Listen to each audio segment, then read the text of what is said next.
China is no longer just challenging the United States in Asia or Africa. It is now expanding influence deep inside Europe itself.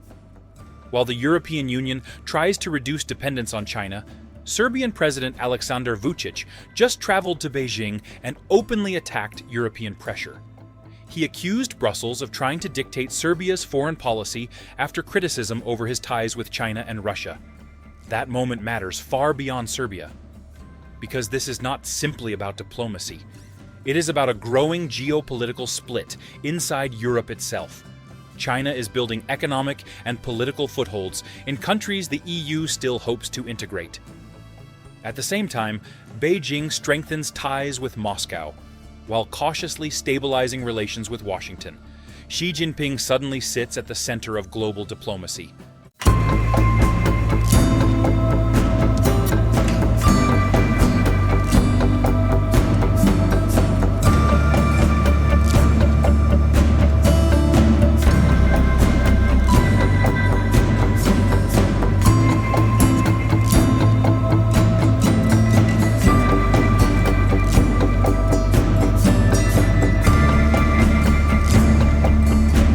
In recent months, he hosted Donald Trump, Vladimir Putin, and now Serbia's president.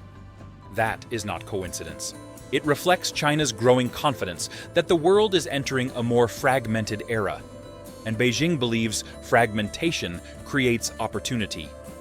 The more divided Europe becomes, the easier China can expand influence across the continent without direct confrontation. China is no longer trying to replace the West overnight. It is trying to exploit cracks inside the Western alliance system itself. To understand why Serbia matters so much, you need to understand Europe's current dilemma. The European Union wants to expand eastward. Countries like Serbia officially remain candidates for EU membership. Brussels sees enlargement as a way to stabilize the Balkans and limit outside influence. Many Balkan governments grew frustrated with slow negotiations, strict EU conditions, and limited economic progress. China recognized that frustration immediately. Beijing entered the region through investment. Chinese companies financed roads, railways, factories, bridges, and energy projects across the Balkans. Serbia became one of China's closest partners in Europe. In 2024, the two countries signed a major free trade agreement, reducing tariffs dramatically over the next decade. China is now Serbia's largest foreign investor. At the same time, Europe became increasingly worried. Brussels fears Serbia could eventually join the EU while remaining deeply tied to Beijing politically and economically. That would create internal vulnerability inside the European bloc itself. And this concern intensified as Europe's relationship with China deteriorated. The EU imposed tougher measures against Chinese electric vehicle imports. European governments increasingly view China as both an economic partner and a strategic rival. Meanwhile, Serbia refuses to choose sides fully. And that reveals the first major reason this story matters. China is using economics, not ideology, to expand influence in Europe. During the Cold War, great powers often spread influence through military alliances or political revolutions. China operates differently. Beijing offers infrastructure, investment, trade access, and financing instead. For countries like Serbia, this looks attractive. Chinese investment arrives quickly. Projects move faster than many EU-backed initiatives. Beijing also avoids criticizing domestic politics aggressively. That appeals strongly to leaders who dislike Western pressure on democracy or human rights issues. Serbia benefits strategically from this balancing act. Vučić can negotiate with Brussels while simultaneously deepening ties with China and Russia. That increases Serbia's leverage enormously. Beijing gains influence near the heart of Europe without military confrontation. It builds long-term economic dependence gradually. Roads, ports, railways, and factories create political relationships that can last decades. And Serbia is not alone. Hungary also deepened ties with China aggressively. Chinese electric vehicle companies now invest heavily in Central Europe.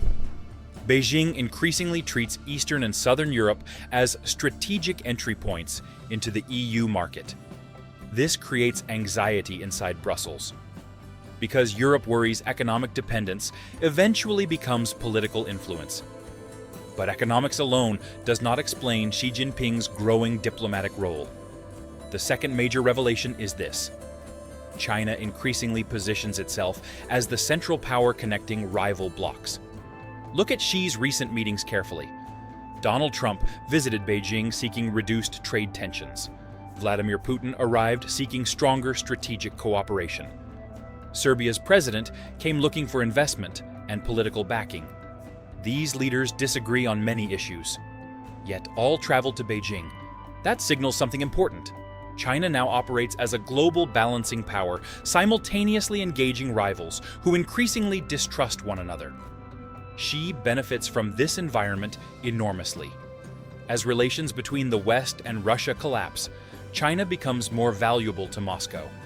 As trade tensions destabilize global markets, Washington still needs economic communication with Beijing. As smaller countries seek alternatives to Western pressure, China offers another option. This gives Beijing flexibility. China does not need formal alliances everywhere. It only needs enough influence across multiple regions to shape outcomes strategically. And unlike the Soviet Union during the Cold War, China anchors this influence primarily through economics. That makes China harder to isolate globally. But there is a third and even more important dimension here. Europe itself is becoming strategically divided. The EU wants a unified China policy, but member states and candidate countries increasingly pursue different approaches. Germany depends heavily on Chinese trade. France pushes for more European strategic independence. Eastern European countries prioritize security against Russia. Southern Europe often seeks investment and economic growth urgently. This fragmentation creates openings for Beijing constantly. China does not need to weaken Europe militarily. It only needs to deepen internal disagreements gradually. Serbia illustrates this perfectly. Brussels wants Serbia aligned more closely with EU foreign policy, especially regarding Russia and China. Vučić openly resists that pressure. He frames it as defending Serbian sovereignty. Many countries increasingly resist choosing rigid sides between major powers. They prefer transactional diplomacy instead. China understands this trend and adapts effectively. Meanwhile, Europe faces another problem. It wants to reduce economic dependence on China, while remaining economically connected to Chinese markets. That balancing act grows harder every year, especially because Beijing continues expanding strategically while speaking the language of trade and cooperation. And Xi Jinping appears increasingly comfortable playing global power broker. First, Europe may face growing internal tensions over China policy. Some countries prioritize economic ties, while others prioritize security concerns. Second, China's influence inside Europe could expand without direct confrontation. Infrastructure and trade create long-term leverage quietly. Third, the global order is becoming far more multipolar. That means power spreads across several competing centers instead of one dominant bloc. Countries like Serbia increasingly exploit this competition. They balance between China, Russia, the EU, and the United States simultaneously to maximize national advantage. And finally, this trend weakens Western unity overall. The United States and Europe once coordinated global strategy far more easily. Today, economic dependence, political divisions, and strategic uncertainty complicate everything. China sees opportunity in that complexity. Beijing understands modern geopolitical influence no longer requires military occupation.